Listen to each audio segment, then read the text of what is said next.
Ya, jadi mungkin saya perkenalin diri dulu.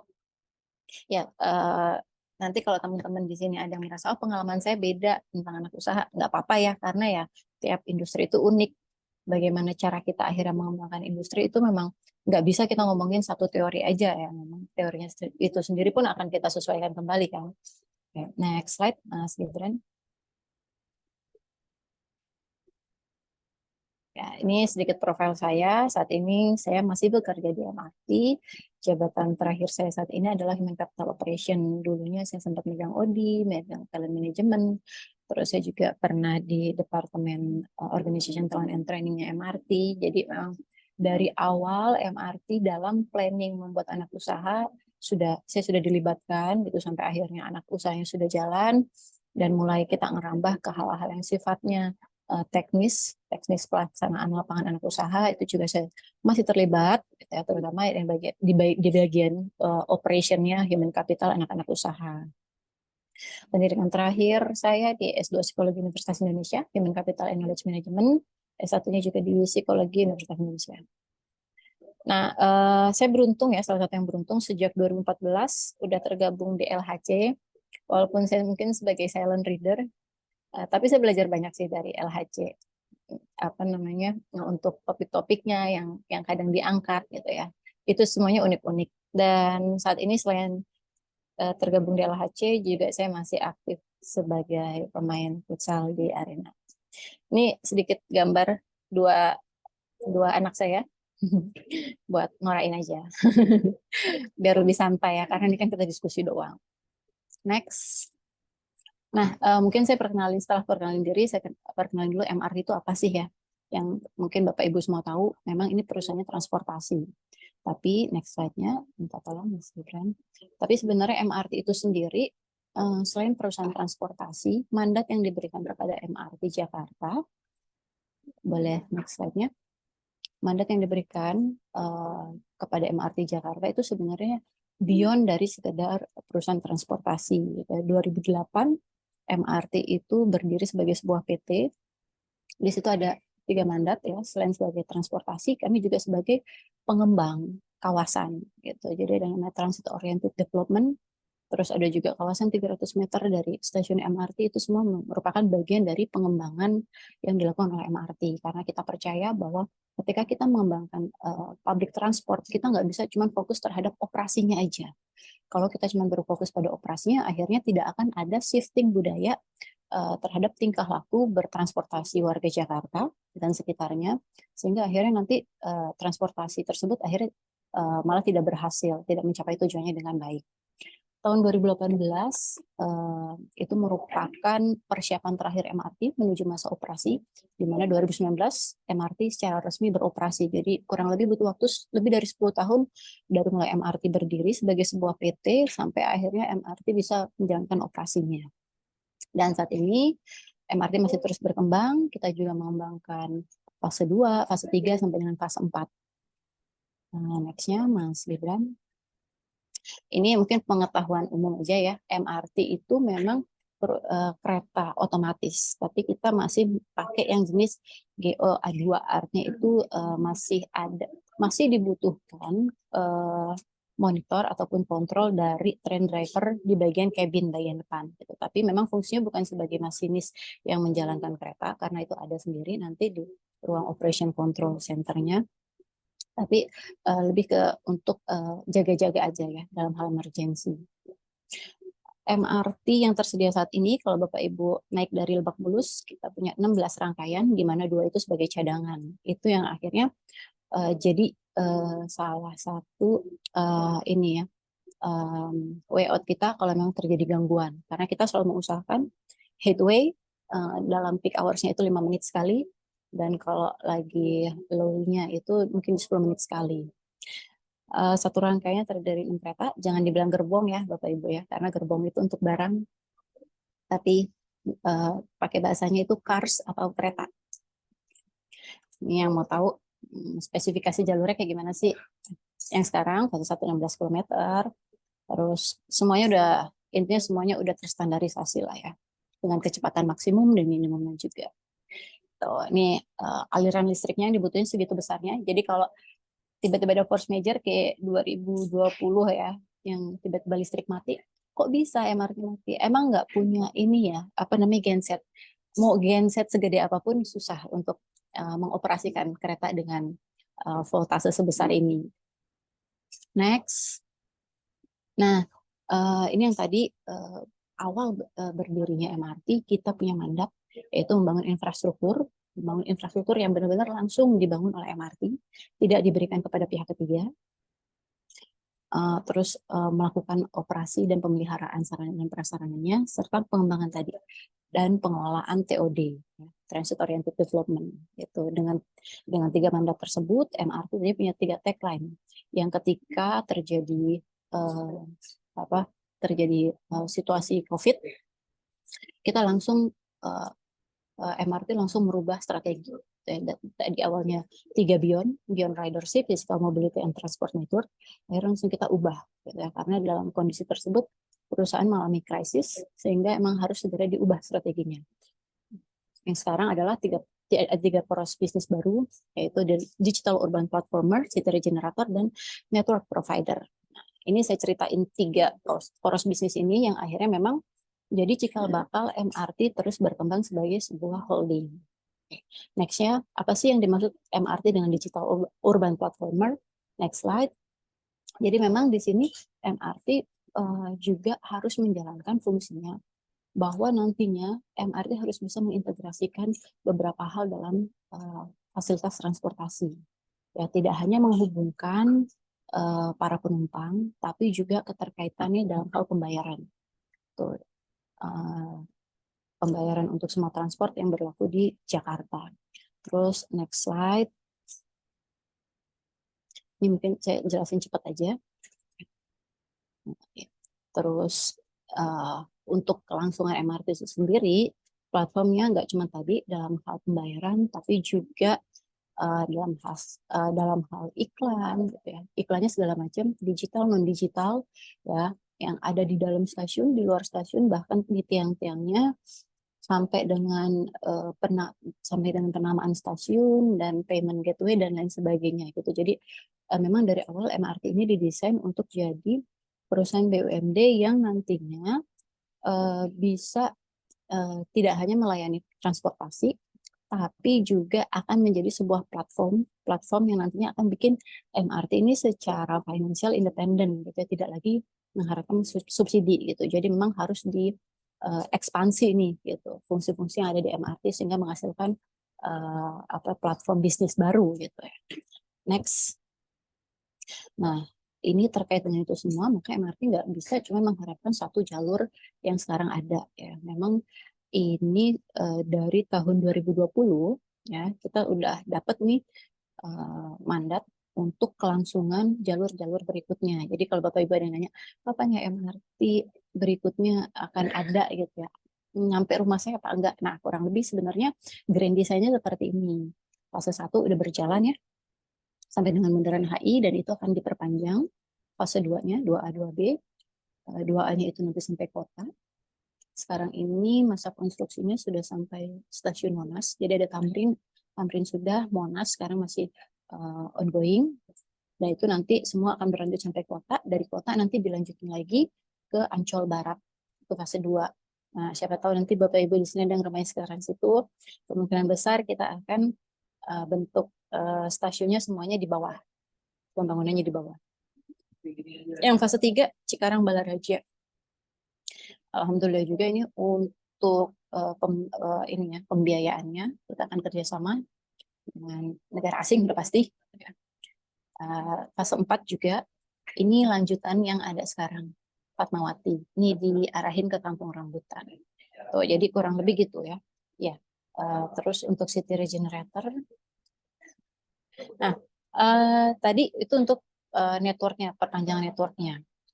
Nah, dengan perpanjangan network tersebut, jadi makin banyak nih area yang dikelola, makin banyak karena tadi ya kita bukan cuma memindahkan orang dari sekitaran Jakarta masuk ke Jakarta, tapi juga kita ada pembangunan kawasan gitu ya, untuk memastikan supaya tadi culture budaya dari bertransportasi itu berubah di Jakarta gitu. Makanya kalau diperhatikan ya dari awal MRT-nya berdiri pun, semua kawasan yang dilalui jalur MRT langsung disesuaikan untuk ngedukung supaya orang nyaman bertransportasi publik, ya, dan nyaman juga karena gini, antar stasiun itu semua ada jaraknya, ya, dan ketika orang berjalan di jarak tersebut, gimana sih yang nyaman gitu. Jadi semuanya itu diperhatikan.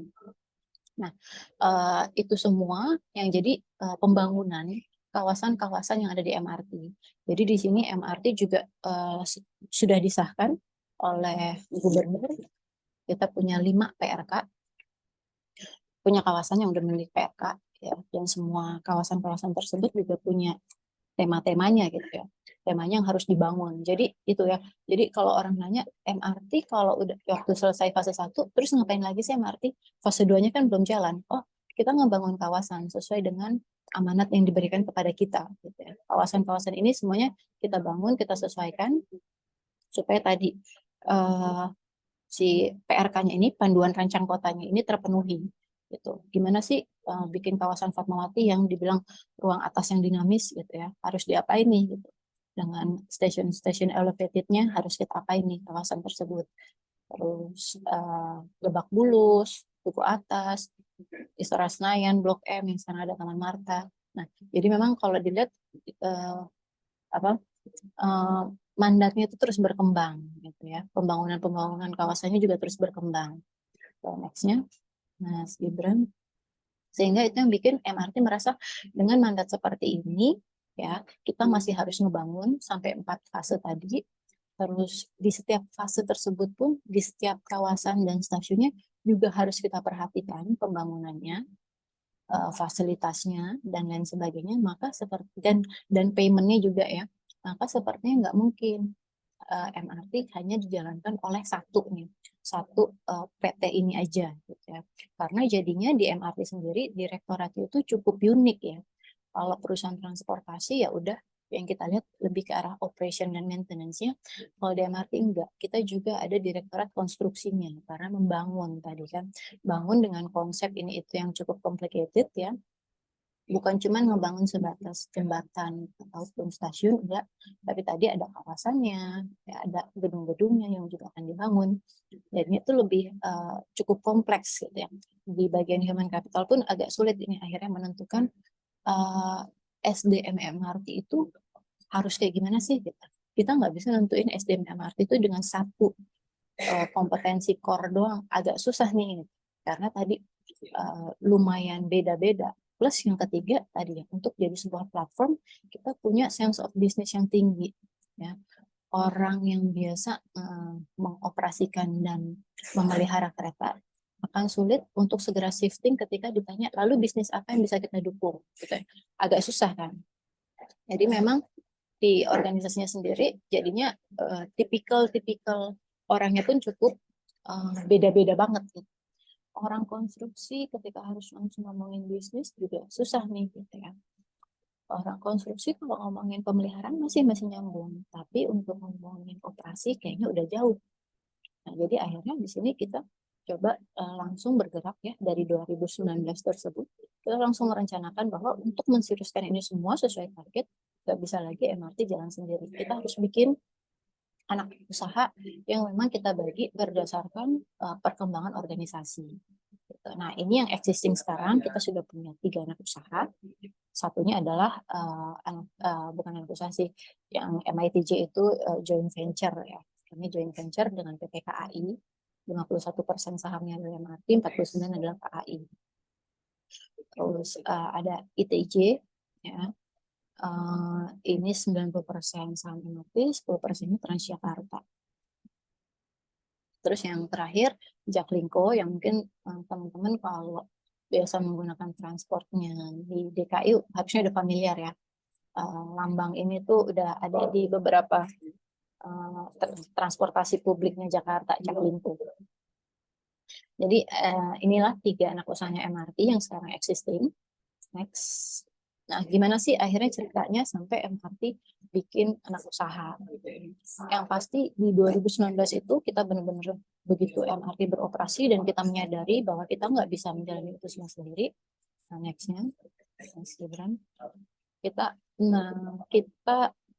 ketika kita emang fokus pada target tersebut, maka kita harus siap gitu ya, untuk bilang bahwa biar semua targetnya tercapai, maka kita harus langsung nih eksekusi. Mana tugas-tugas yang emang akan kita pegang, mana yang akan kita serahkan ke anak usaha. Ya. Dalam hal MRT masih disubsidi oleh pemerintah, maka yang pasti operasi dan pemeliharaan itu nggak mungkin kita serahkan ke anak usaha. Ya.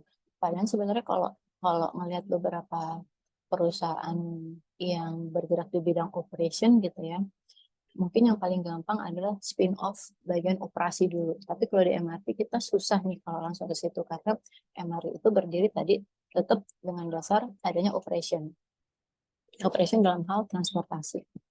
Jadi kalau itu langsung dikeluarkan, maka itu akan mengganggu mandat membentukkan PT-nya itu sendiri. Gitu. Jadi begitu kita pikirin, kayaknya yang paling memungkinkan gitu ya, supaya tadi mandatnya nggak berubah adalah yang pertama di bidang pembayaran dan pembangunan kawasannya.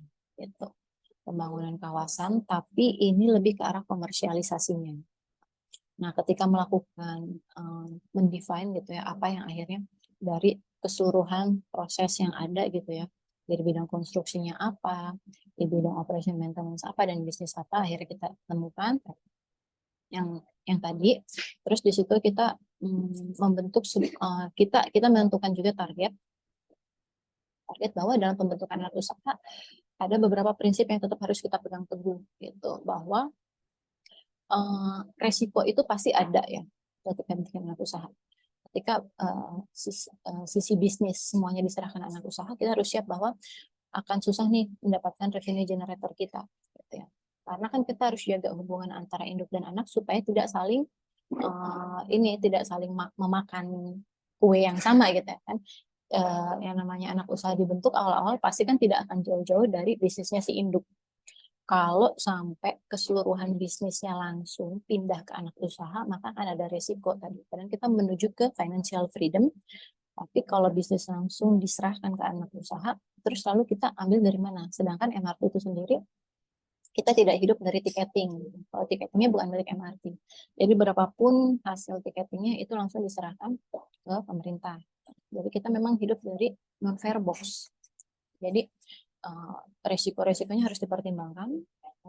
Terus jangan sampai itu juga akhirnya berpotensi menurunkan kinerja selama proses transisi. Yang kita tahu bahwa ketika anak usaha dibentuk, ya, selalu pasti akan ada gesekan-gesekan kepentingan, kayak tadi, kepentingan terkait mitra yang akan diambil, terus orang-orangnya itu sendiri, karena orang-orangnya juga pasti akan ada yang ketakutan dipindahin ke anak usaha, karena merasanya anak usaha itu swasta, udah bukan pemerintah lagi, nanti saya bukan ASN lagi, atau kayak gimana-gimana, sehingga akhirnya nurunin kinerja. Ya. Atau ketika memang proses stagingnya itu nggak jelas, sehingga bikin orang-orang merasa bahwa apa sih target gue tahun ini ketika kita bikin anak usaha, gue harus ngapain. Jangan sampai orang merasa bahwa kayaknya gue cuma dibuang ke anak usaha deh. Karena gue nggak ngerti year by year targetnya itu apa. Jadi kita mastiin bahwa semua stagingnya itu per tahunnya sampai dengan maturitas yang diharapkan di anak usaha itu terjadi, itu apa sih yang harus kita support gitu, dan apa yang anak usaha harus benar-benar independen lakukan. Nah, ketiga, terkait sama yang kedua tadi, prioritas sesuai target, ya. Terus dukungan pemangku kepentingan, udah pasti. Ketika ini anak usaha semua dibuat, kita memastikan bahwa memang dari pemegang saham semua setuju. Bagian tersebutlah yang akan kita jadikan anak usaha. Jangan sampai masih ada gesekan di situ, karena begitu di pemangku kepentingannya nggak kelar, udah pasti jalannya itu ke belakangnya itu nggak akan jadi-jadi lah. Nah, terus quality and urgency. Ya. Seberapa penting akhirnya itu semua harus dibuat. Ya, kalau memang ternyata itu nggak urgent-urgent banget, masih bisa dikelola sendiri, ya sudah, nggak perlu jadi anak usaha. Mungkin cuma jadi SBU aja, atau jadi unit khusus aja. Terus yang keenam, dia karena kami perusahaan BUMD, kita memastikan semuanya sesuai regulasi yang ada di Pergub. Artinya ketika MRT proses kajiannya itu benar-benar menyeluruh. Ini kita nggak ngelakuin kajian cuma dari sisi SDM, tapi dari sisi bisnisnya juga. Jadi kurang lebih waktu itu ada 2 konsultan dari bidang bisnis dan bidang SDM yang mastiin bahwa emang MRT sudah siap nih untuk punya anak usaha. Terus kita memastikan bahwa fungsi core-nya tidak terdisrupsi. Jadi ada 3 core yang MRT, operation and maintenance, konstruksi, sama bisnis. Pastikan prioritasi dilaksanakan sesuai target ya tadi.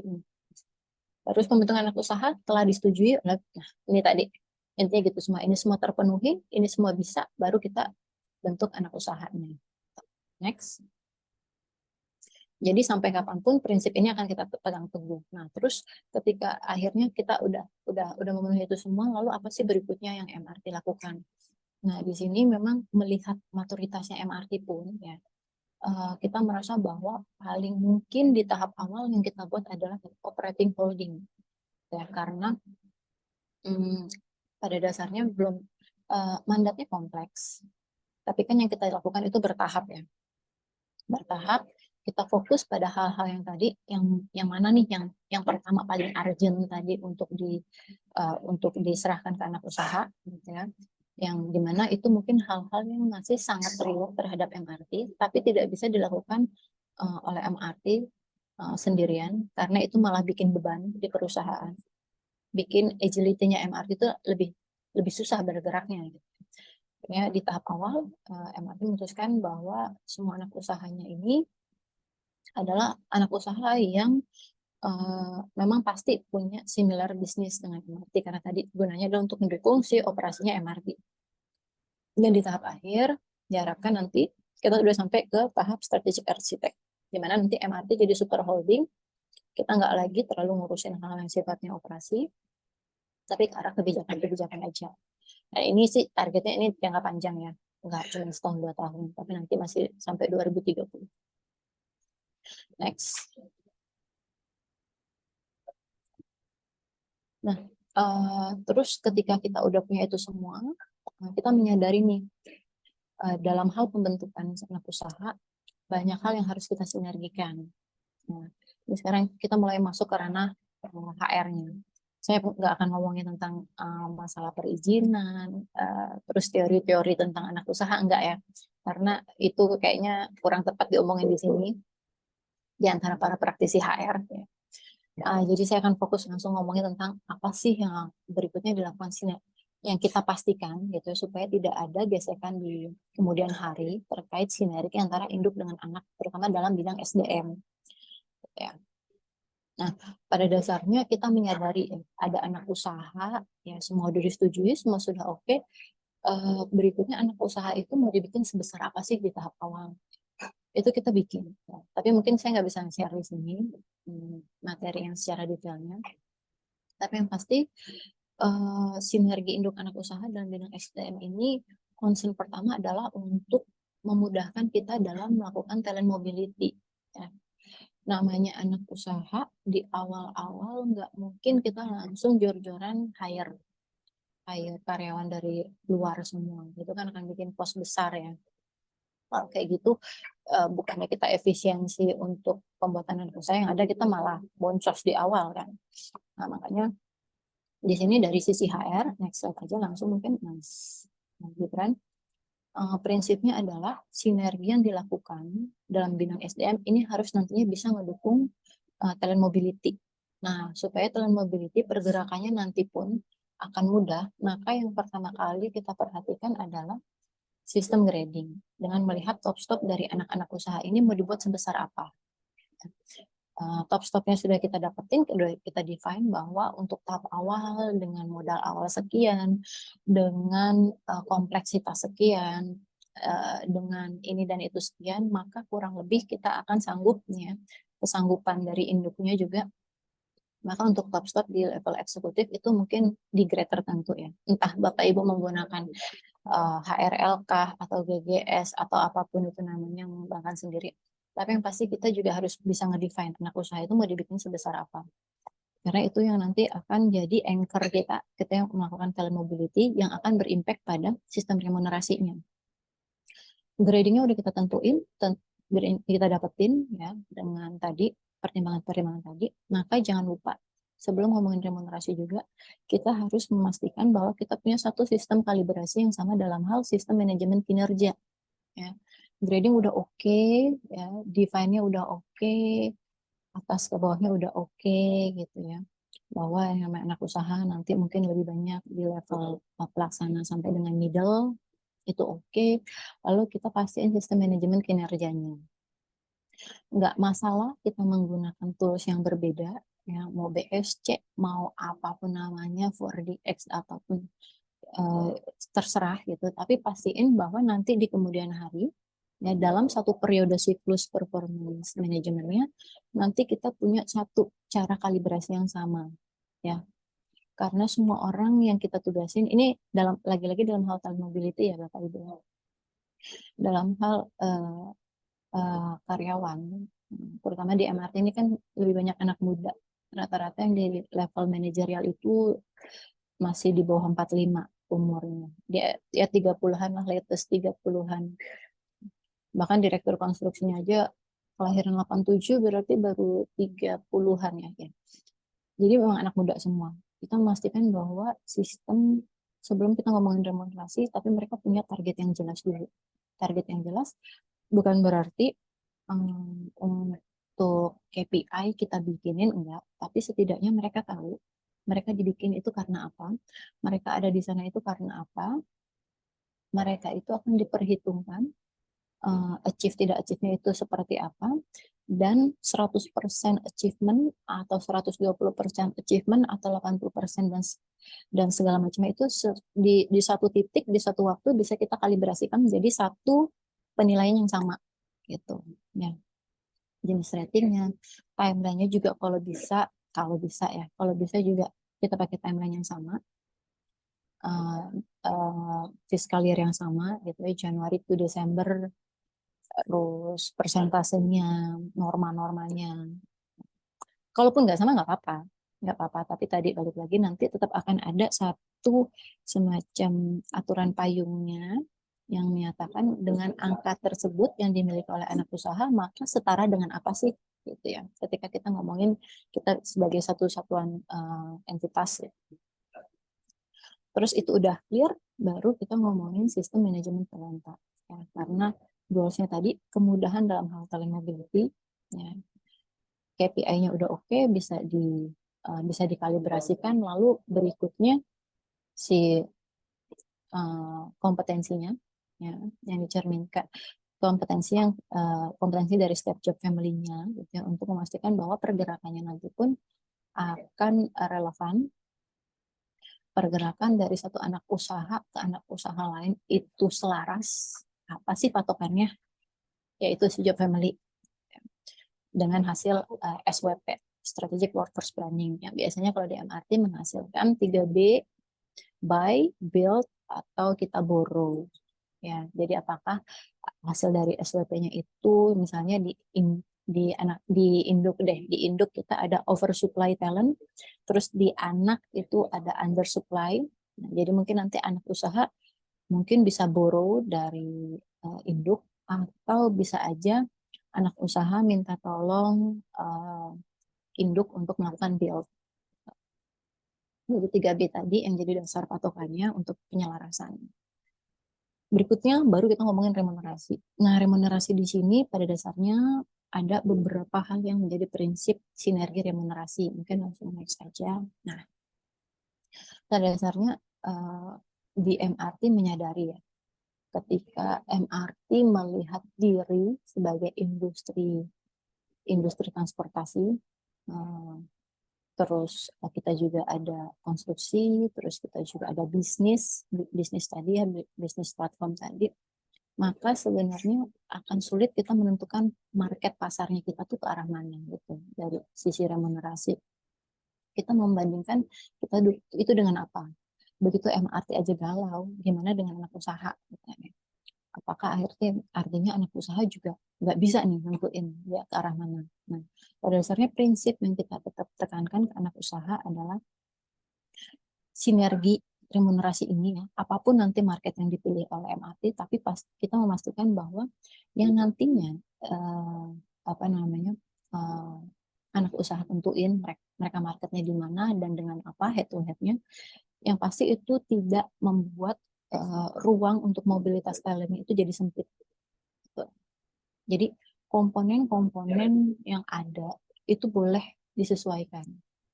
Angka silakan ditentukan berdasarkan targeted marketnya. Gitu.